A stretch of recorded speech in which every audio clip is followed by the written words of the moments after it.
Gotham City is drowning in crime and corruption. The city has always had its share of problems, but things have become worse than ever.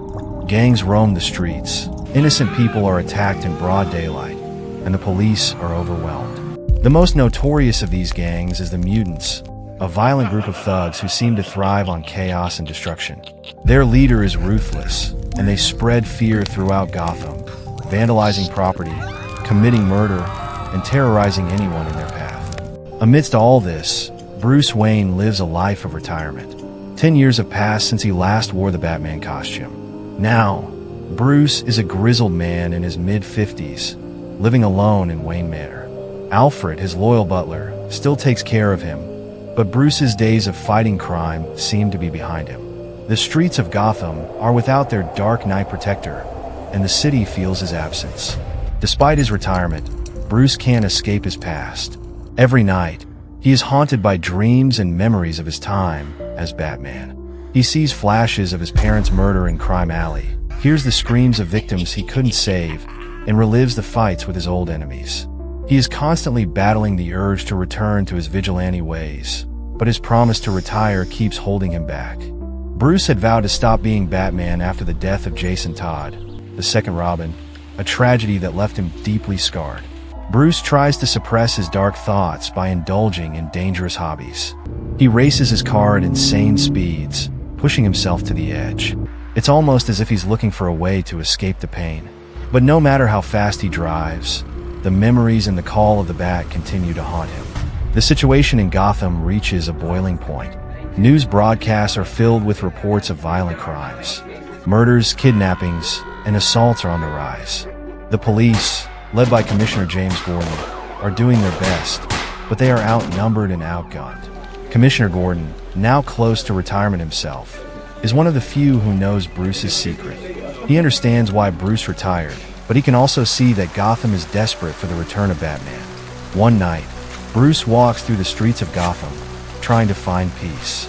Instead, he witnesses firsthand the horror that the city has become. He sees the faces of frightened citizens, hears their cries for help, and feels the terror in the air. As he walks, Bruce passes by the site where his parents were murdered so many years ago. This place, this moment, was the birth of Batman. The memories flood back, and Bruce is overwhelmed by the realization that the city needs him. The tipping point comes when Bruce watches a news report about the mutants attacking a group of people in a nearby neighborhood. The sight of innocent lives in danger reignites the fire inside him. That night, Bruce goes down to the Batcave, which he had abandoned years ago. Dust and cobwebs cover the equipment, but everything is still there, waiting for him. The bat suit hangs in the darkness, a silent reminder of who he once was. Bruce puts on the suit. The familiar weight of the cowl and cape feels like coming home. His muscles ache, his body is slower than it used to be, but his mind is sharp, and his will is stronger than ever. Batman is reborn. Bruce doesn't waste any time. He heads straight to the streets, prowling through the dark alleys and rooftops of Gotham. It doesn't take long before he encounters a group of thugs attacking a young girl. Without hesitation, Batman leaps into action. His fists move faster than his enemies can react, and within moments, the thugs are on the ground, defeated.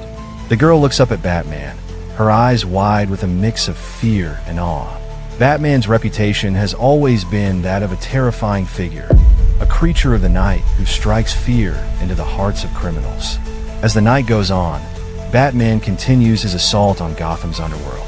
He stops a robbery in progress, takes down a group of drug dealers, and sends a message to the mutants that their reign of terror is about to end. Word spreads quickly among the criminals. Batman is back. The news of Batman's return sends shockwaves through Gotham. Some people are relieved, believing that the Dark Knight will finally bring order back to the city. Others are afraid, worried that Batman's vigilantism will only escalate the violence. The media debates whether Batman is a hero or a menace, with talk show hosts and commentators arguing over his methods. Commissioner Gordon, while officially denying Batman's existence, privately feels a sense of hope. He knows that with Batman back, there's a fighting chance to reclaim Gotham from the criminals. Meanwhile, Bruce Wayne feels alive for the first time in years. The darkness inside him, which he once feared, now fuels his mission. He knows he's older, slower, and more vulnerable than before, but his resolve is unbreakable. He is Batman, the Dark Knight of Gotham, and nothing will stop him from protecting his city.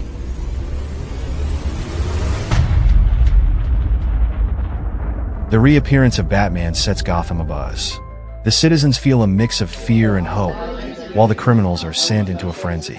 The once dormant Dark Knight now stalks the shadows, striking terror into anyone who dares break the law. As Batman's presence grows, stories spread across Gotham about his exploits.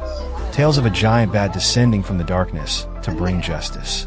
The city is electric with rumors, some seeing Batman as a savior, while others view him as a dangerous vigilante destabilizing Gotham even further.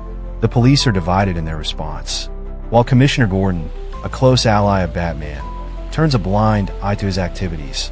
Many within the force see Batman as an outlaw. They debate whether to capture him or let him continue his work. Gotham's mayor, desperate to maintain order and his political image, publicly denounces Batman, calling for his arrest. As Batman's influence grows, so does the attention from old enemies. One such enemy is Harvey Dent, formerly known as Two-Face. Harvey had been one of Batman's most notorious foes, a tragic figure with a split personality symbolized by the hideous scars that covered half his face. Recently, Harvey had undergone reconstructive surgery, which had physically restored his face to normal. Doctors believed this would help him regain his sanity, and Harvey appeared to be cured, presenting himself as a reformed man. However, despite his new face, Harvey's mind remains fractured.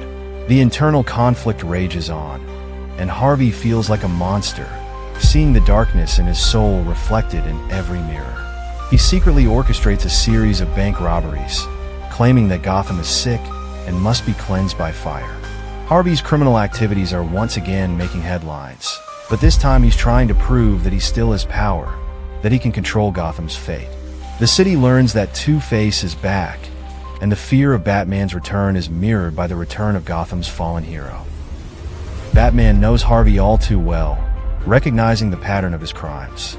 Using his detective skills, he tracks Harvey to his hideout in an abandoned skyscraper. As Batman arrives, he finds Harvey holding a detonator, threatening to blow up the building and everyone in it. The standoff is tense. Harvey's face is no longer scarred, but his soul is still in turmoil. He talks about feeling trapped, seeing himself as half monster, half man, regardless of his appearance. Batman tries to reason with Harvey, reminding him of the man he used to be, of the friendship they once shared. But Harvey, consumed by his inner demons, is beyond saving. Batman lunges forward, disarming Harvey and preventing the explosion. As the dust settles, Batman looks into Harvey's eyes, seeing only a broken man clinging to his shattered identity. It's a bittersweet victory. Batman saves Gotham from Harvey's madness, but he knows that his old friend is truly lost. Harvey is taken into custody, and the media captures the moment. Batman standing over Two-Face, a symbol of the darkness that both men share. While Batman deals with Two-Face, Gotham is still plagued by the mutants. This gang, led by the vicious and sadistic mutant leader, continues its campaign of violence.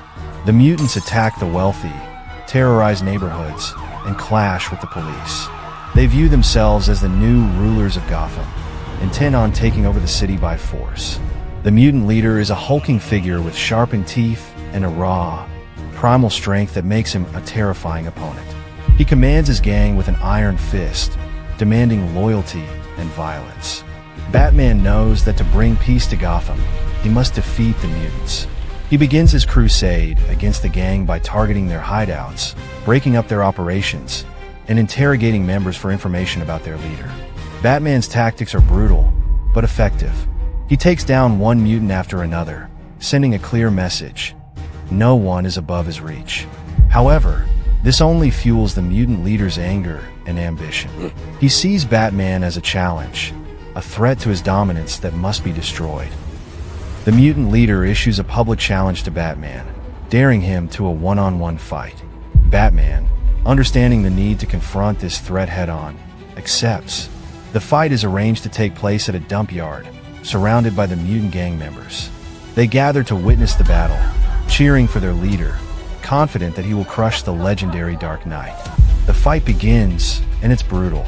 The mutant leader uses his raw power to overwhelm Batman, who struggles to keep up. Bruce's age shows. His movements are slower, his reactions less sharp. The mutant leader mocks him, calling him an old man, a relic of the past. Batman tries to use his fighting skills and strategy, but he is outmatched by the leader's youth and ferocity. The battle is savage, with Batman taking severe punishment.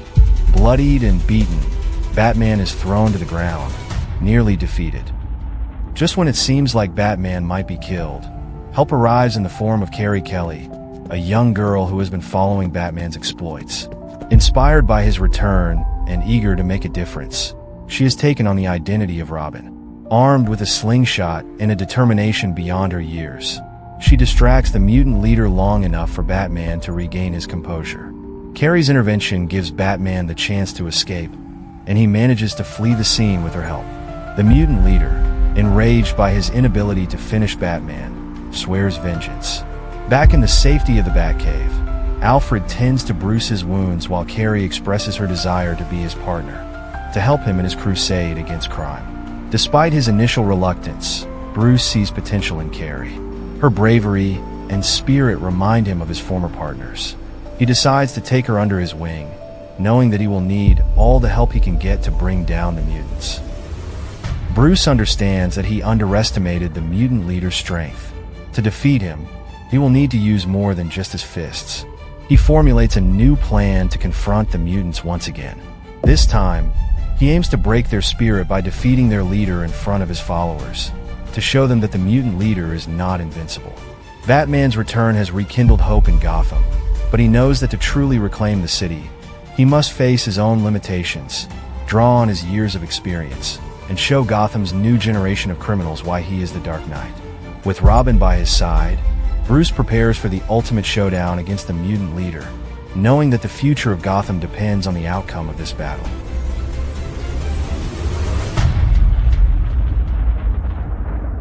With Batman's return and the capture of Two-Face, Gotham is a city on the edge.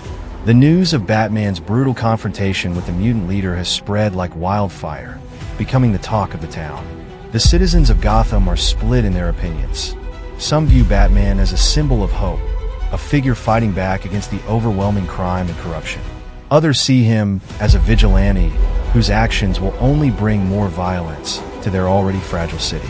The mutants, on the other hand, are emboldened by their leader's apparent victory over Batman. They believe themselves to be unstoppable, a force of nature that no one can resist. Crime rates soar, and the mutants' attacks become more frequent and more brutal. The police are stretched thin, unable to cope with the sheer scale of violence. Commissioner Gordon is doing his best, but with his retirement imminent, there is uncertainty within the police force about how to handle the escalating situation. Bruce Wayne knows he can't afford another direct confrontation with the mutant leader. The last fight nearly killed him, exposing his age and physical limitations.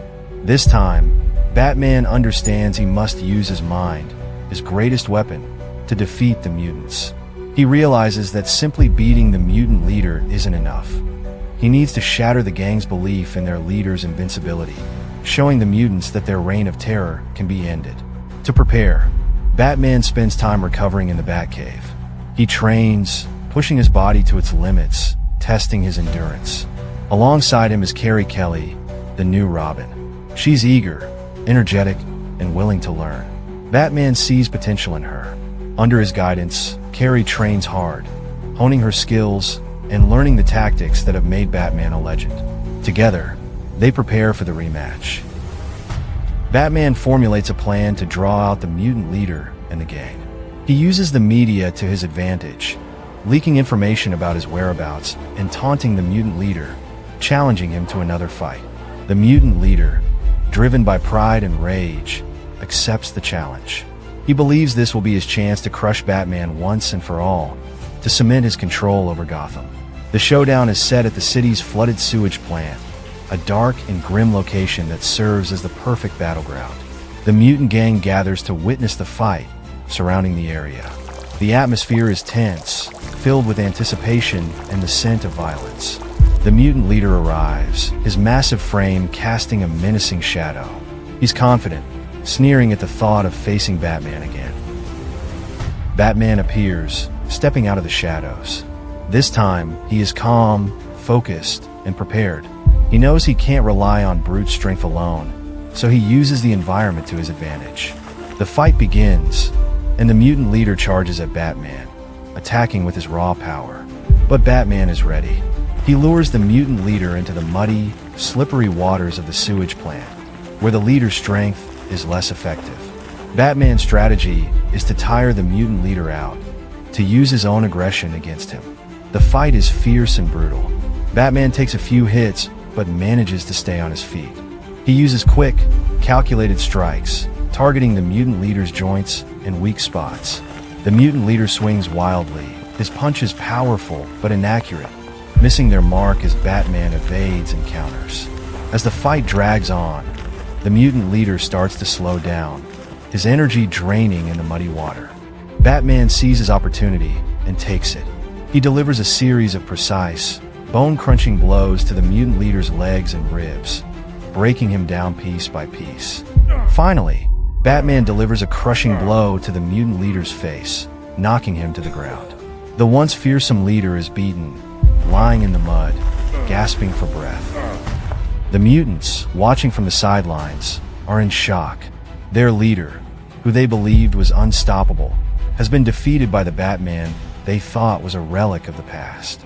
The sight of the mutant leader, lying broken and humiliated, shatters their morale. Batman takes advantage of this moment, standing over the defeated leader, delivering a message to the mutants and to all of Gotham. Their reign of terror is over. Tonight, the mutant leader is history, Batman declares. This is your chance to decide. You can continue on his path and end up like him, or you can choose to follow a better way. Some of the mutants start to desert, unwilling to face Batman's wrath. Others, inspired by Batman's strength and resolve, decide to turn their lives around, forming a group called the Sons of Batman. This group, though misguided in their approach, vows to fight crime using Batman's methods, showing how deeply his actions have influenced them. With the mutant leader captured and the gang dispersed, Gotham begins to see a glimmer of hope. The streets are quieter, the citizens feel a little safer, and the police regain some control. Batman's victory is seen as a turning point, a sign that Gotham can be saved. Commissioner Gordon, watching from a distance, knows that Batman's work is far from over, but for the first time in a long while, he feels optimistic. However, Batman's victory doesn't go unnoticed. The media coverage of the fight, showing the brutal way Batman dealt with the mutant leader, sparks controversy.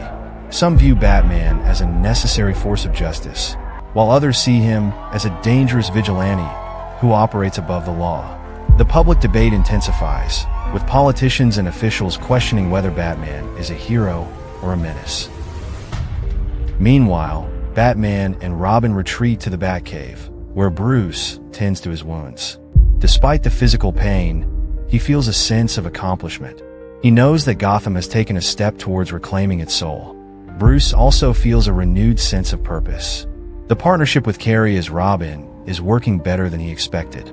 Her bravery, intelligence, and enthusiasm remind him of the young Dick Grayson, the first Robin. Bruce decides to officially take Carrie under his wing, training her as his new partner in the fight against crime.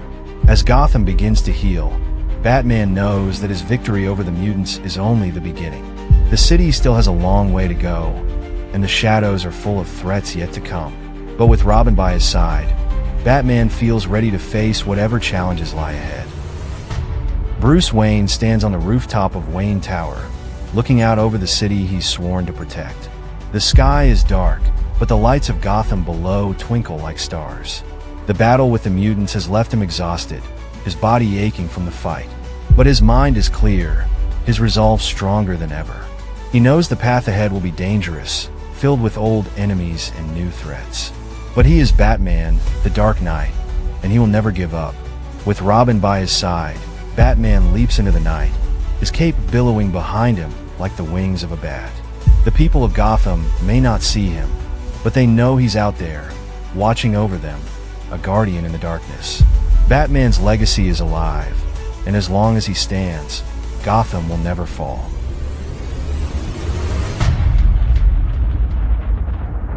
After Batman's decisive victory over the mutants, Gotham begins to see a resurgence of hope.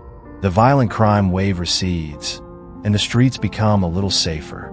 The city's citizens, inspired by Batman's bravery, start to believe in the possibility of reclaiming their city from the clutches of crime and chaos. The news of Batman's triumph spreads, and his image as a symbol of justice becomes stronger than ever. For the first time in a long while, Gotham feels like it has a protector once more. The Sons of Batman, a group of former mutant gang members who now idolize Batman, continue to patrol the streets. However, their methods are extreme, often crossing the line into brutality. Batman is aware of their activities and knows that while they share his desire for justice, they lack his discipline and understanding of moral boundaries. He decides to keep a close watch on them, understanding that their misguided zeal could become a problem if left unchecked. The news of Batman's return reverberates throughout Gotham and beyond, even reaching the walls of Arkham Asylum.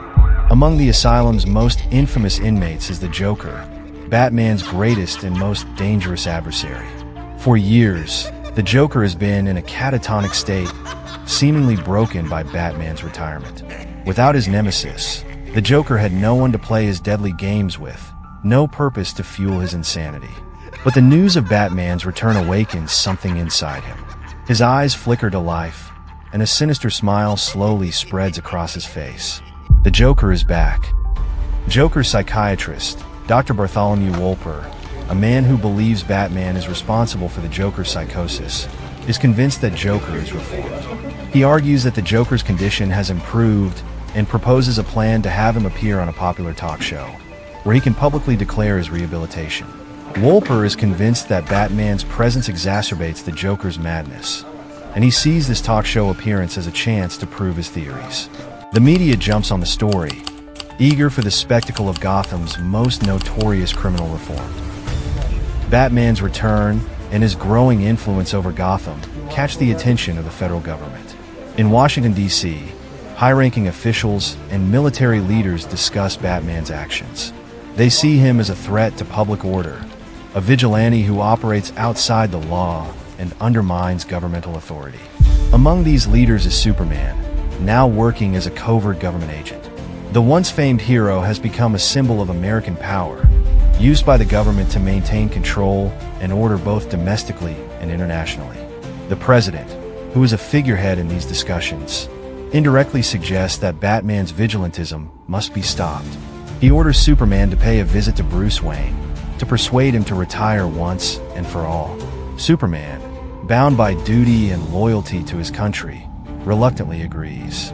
He understands that this confrontation could destroy his friendship with Bruce, but he is committed to following his orders. The Joker's reawakening brings a new wave of terror to Gotham. Despite Dr. Wolper's assurances of the Joker's rehabilitation, Batman knows his old foe too well. He senses that the Joker is merely playing a game, using his reformed act as a cover for his true intentions. Batman begins investigating, trying to uncover the Joker's plan before it can unfold. He feels the weight of the city on his shoulders, knowing that Joker's madness will inevitably lead to chaos and death. As planned, the Joker appears on the talk show, dressed in a white suit with his trademark grin. The audience, unaware of the danger, laughs along with him as he jokes and charms the crowd. Dr. Wolper sits beside him, confident that his theories about Joker's reform are being proven correct. But as the show progresses, the Joker's true nature surfaces. He pulls out a small doll and kisses it, releasing a deadly gas that fills the studio. Within moments, the audience, the host, and Dr. Wolper are choking, falling to the ground, their faces twisted in agony. The Joker stands amidst the chaos, laughing maniacally, reveling in the horror he's unleashed. The massacre at the television studio shocks Gotham. The media frenzy reaches a fever pitch, with headlines screaming about the Joker's return to his murderous ways. Batman, watching the news footage, knows that time is running out. He has to stop the Joker before more innocent lives are lost. Alongside Robin, Batman begins tracking down clues, piecing together the Joker's movements and motives. Batman's search leads him to the fairgrounds, a place filled with laughter, bright lights, and families seeking entertainment. But beneath the surface, darkness lurks. The Joker, disguised as a carnival barker, lures a group of children into a tunnel of love, where he has set up a trap. As Batman arrives, he sees the Joker guiding the children into danger. He races to stop him, knowing that every second counts. Inside the tunnel of love, Batman confronts the Joker. The atmosphere is surreal. Glowing neon lights, distorted mirrors, and the sound of carnival music create a bizarre backdrop for their deadly encounter. The Joker taunts Batman, mocking him for being old and out of touch, saying that Gotham doesn't need a hero, it needs chaos. He throws a knife at Batman, who dodges it, but the Joker is quick, pulling out another blade and slashing at Batman's face. The fight is intense and brutal. Batman, fueled by his desire to protect Gotham, matches the Joker blow for blow. But the Joker, ever the master of manipulation, reveals his true plan. He doesn't intend to kill Batman. Instead, he wants to push Batman to his limit, to force him into breaking his own code. He wants Batman to kill him, to show the world that even the Dark Knight can be driven to murder. Batman's anger flares. He beats the Joker, each punch filled with years of pent-up rage and frustration. But even as he pummels his greatest enemy, Batman holds back, refusing to cross the line into killing. The Joker, laughing through the pain, taunts him, saying that no matter what Batman does, he will always come back, always find a way to hurt more people. In a final act of defiance, the Joker takes control of his own fate. He twists his body, snapping his own neck, leaving Batman holding his lifeless corpse. With his dying breath, the Joker tells Batman that he's won, that Batman will be blamed for his death, that Gotham will see him as a murderer. The Joker's laughter echoes through the tunnel, lingering even after he is gone. The police arrive at the scene, finding Batman standing over the Joker's body. They open fire, forcing Batman and Robin to escape into the darkness. The media quickly picks up the story, spinning it as evidence that Batman has gone too far. The public opinion shifts. Where once Batman was a symbol of hope, now he is seen as a dangerous vigilante, responsible for the Joker's death and the chaos in Gotham. Commissioner Gordon, on the eve of his retirement, stands by Batman. He knows the truth, understands the bond between Batman and the Joker, and the tragedy that their conflict represents. Gordon's replacement, Ellen Eendell, however, views Batman as a criminal. She orders a manhunt for Batman, determined to bring him in and hold him accountable for the Joker's death. As Gotham turns against Batman, Superman arrives in the city. He meets with Bruce, urging him to stop his crusade. Superman tries to reason with him, reminding Bruce of their friendship and the dangers of continuing down this path. But Bruce, resolute in his mission, refuses to back down. He tells Superman that Gotham needs him, that he won't stop until his city is safe. Superman warns him that the government won't tolerate his vigilantism much longer, hinting at the confrontation that lies ahead. Bruce returns to the Batcave, preparing for what he knows is coming. He upgrades his armor, readying himself for the inevitable showdown with Superman. He knows that this battle will be unlike any other, a fight between two legends, two old friends who have chosen different paths. As he suits up, Batman's resolve hardens. He has faced the darkness before, and he will face it again, no matter the cost. The city of Gotham braces itself, caught in the crossfire of a conflict that has been brewing for years.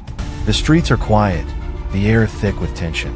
Everyone knows that the next move will be decisive, that the future of Gotham hangs in the balance. And so, as the Dark Knight stands ready to face his greatest challenge, Gotham waits, holding its breath, knowing that whatever happens next will change everything.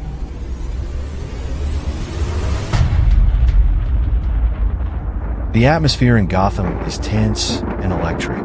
The recent events, the Joker's death, the resurgence of Batman, and the increasing crime rates have pushed the city to the edge. News channels are flooded with debates and discussions about Batman's actions, with many demanding his arrest. Gotham's new police commissioner, Ellen Dell, has issued a warrant for Batman's arrest, considering him a criminal rather than a hero. She mobilizes the entire police force, determined to capture the Dark Knight.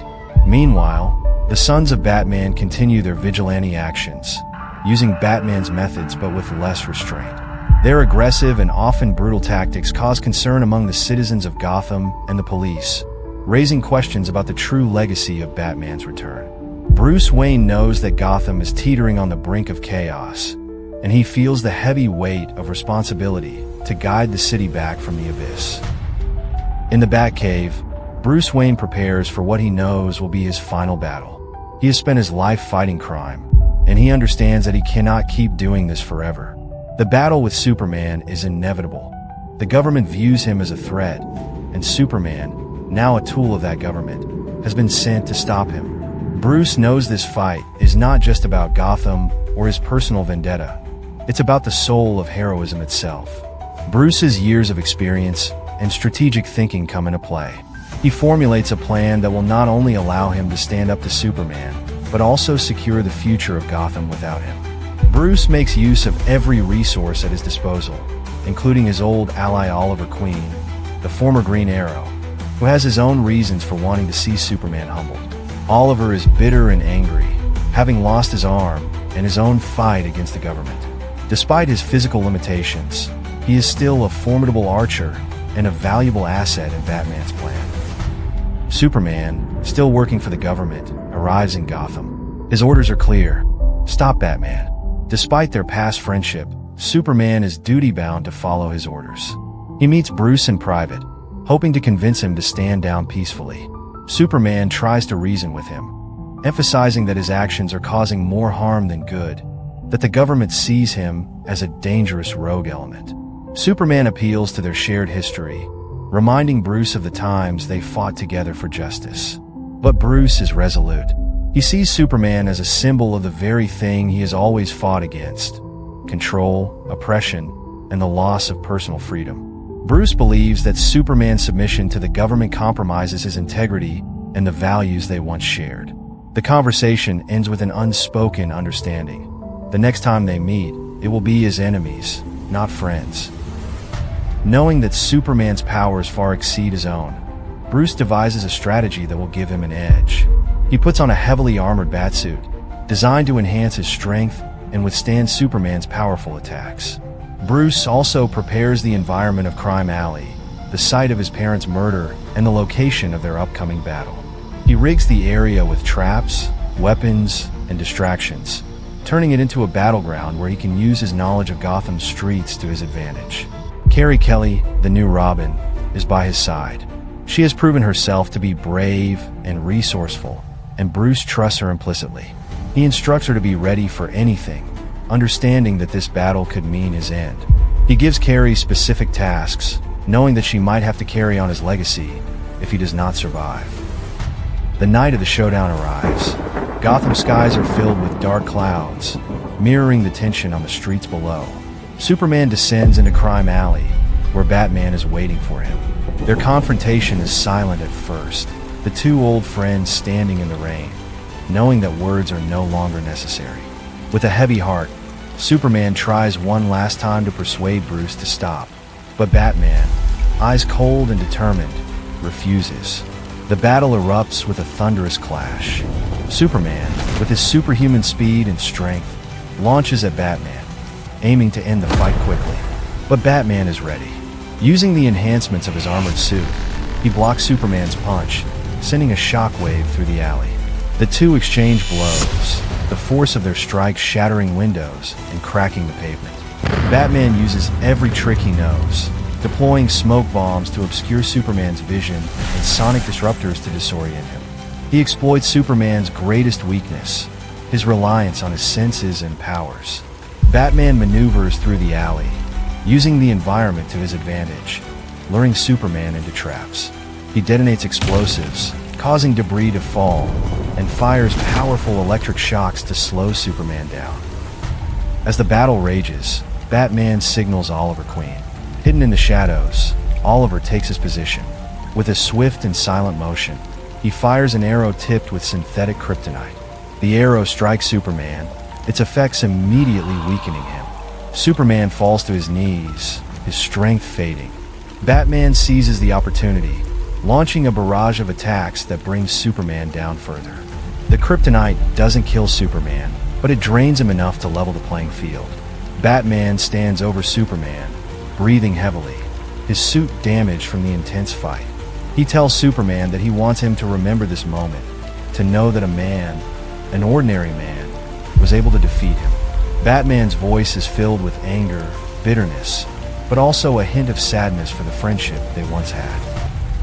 As Batman prepares to deliver the final blow, his heart suddenly falters. The years of fighting, the physical toll of the battle, and the stress finally catch up to him. He collapses, clutching his chest, his vision blurring. Superman, regaining some of his strength, watches in shock. Before he can react, Carrie Kelly appears, rushing to Batman's side. She quickly administers a medication that Bruce had prepared, a temporary stimulant to revive him. Batman's eyes flicker open, just long enough to deliver his final words to Superman. "I wanted you to know, Clark," he says, "to know what it feels like to be beaten, and to know that you're not above us. You never were." With that, Batman's heart stops again. This time, there is no saving him. Superman, visibly shaken, watches as Bruce Wayne dies in Carrie's arms. Bruce Wayne's death sends shockwaves through Gotham and the world. His identity as Batman is revealed, and the media goes into a frenzy. The government and the public debate the meaning of his life and his actions. Some view him as a criminal who took the law into his own hands, while others see him as a hero who stood up against corruption and injustice. A grand funeral is held for Bruce Wayne, attended by Gotham's elite, politicians, and the people of the city. Clark Kent, Superman, is there, standing in the back, his face stoic but his eyes reflecting a deep sense of loss. The funeral is somber, filled with speeches about Bruce's contributions to Gotham as a philanthropist and businessman, but only a few know the truth about his other life. Later, at Wayne Manor, a small group gathers. Clark Kent, Carrie Kelly, Alfred, and a few others who knew Bruce's secret. As they stand by Bruce's grave, Clark hears a faint heartbeat. Using his X-ray vision, he sees that Bruce's casket is empty. Suddenly, Clark understands. Bruce faked his own death, knowing that this was the only way to ensure his legacy would continue without interference. Clark confronts Carrie, who confirms that Bruce is alive. She reveals that Bruce planned everything, using a chemical to slow his heart to a near-death state. Bruce is now in hiding, preparing to train the next generation of heroes, the sons of the Batman, who will carry on his fight against crime and corruption in Gotham. Bruce Wayne watches from the shadows as his allies leave the graveyard. He knows his time as Batman in the public eye is over, but his mission is not. He is now free to operate without the constraints of society's expectations or government interference. Bruce smiles, knowing that Gotham will always have its protector, even if the world believes him to be dead. The mantle of the Batman has become more than just a symbol of fear. It is a symbol of hope and justice. As long as there are people willing to stand up against the darkness, the spirit of the Dark Knight will live on. Batman's legacy is secure, and Gotham, with its new defenders, has a chance to finally find peace. With his new purpose, Bruce Wayne walks away from his old life, disappearing into the night. He leaves behind the persona of the billionaire playboy and embraces his true identity, the Dark Knight, a guardian of Gotham's soul, forever watching over his city from the shadows.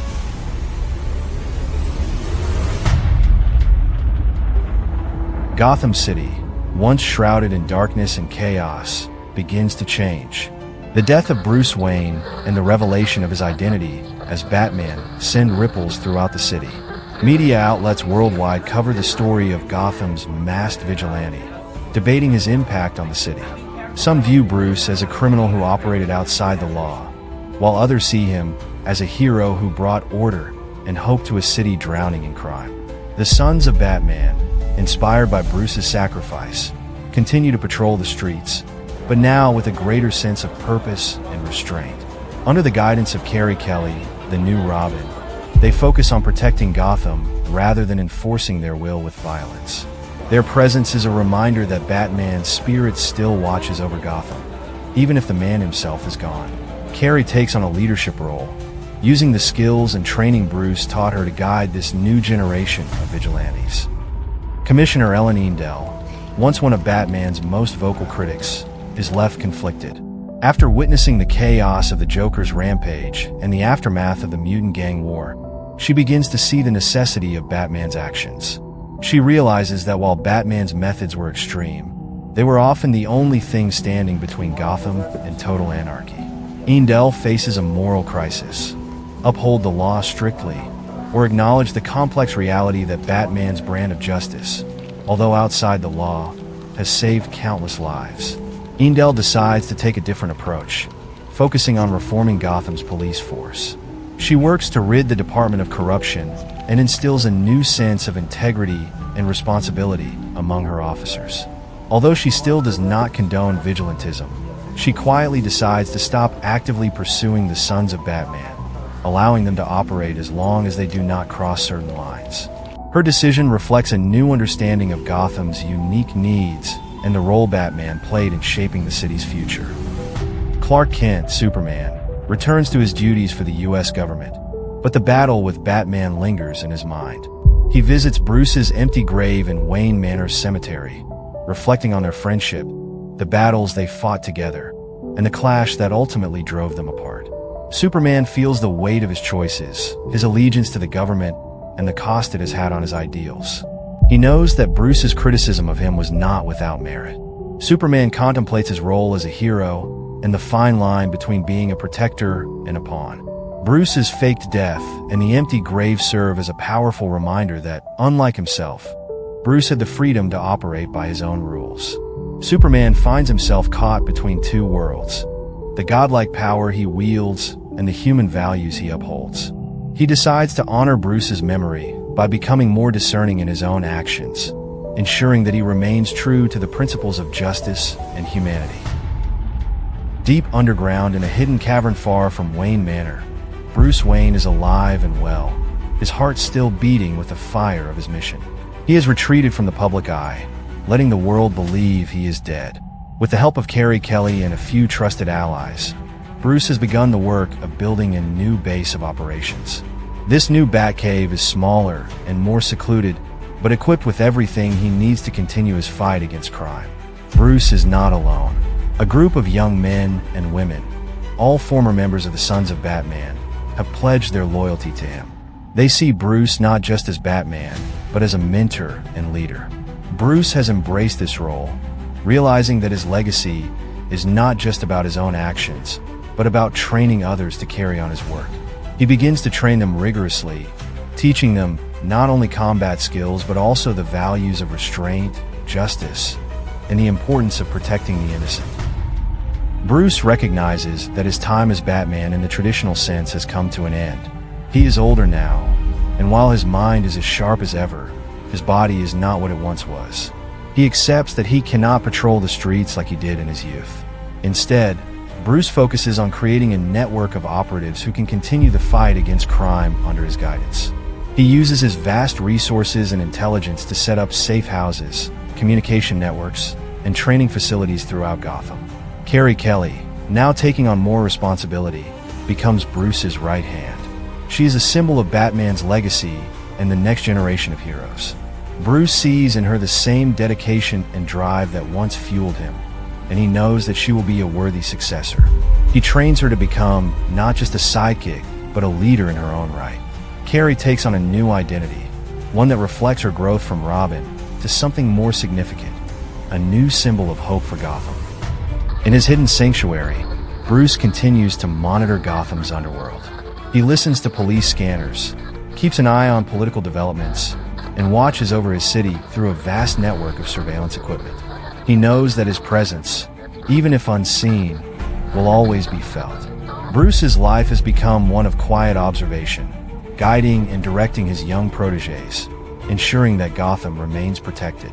He also keeps tabs on Superman and other heroes, aware that the world is constantly changing. Bruce understands that global threats still loom, and while his days of direct confrontation may be behind him, His strategic mind and experience make him a valuable ally to those who continue to fight on the front lines. He maintains secret communication channels with allies like Oliver Queen and Selina Kyle, ready to assist when needed. As the months pass, the sons of Batman transform into a new generation of vigilantes who operate with discipline and honor. Crime rates in Gotham continue to decline, and the city slowly begins to heal.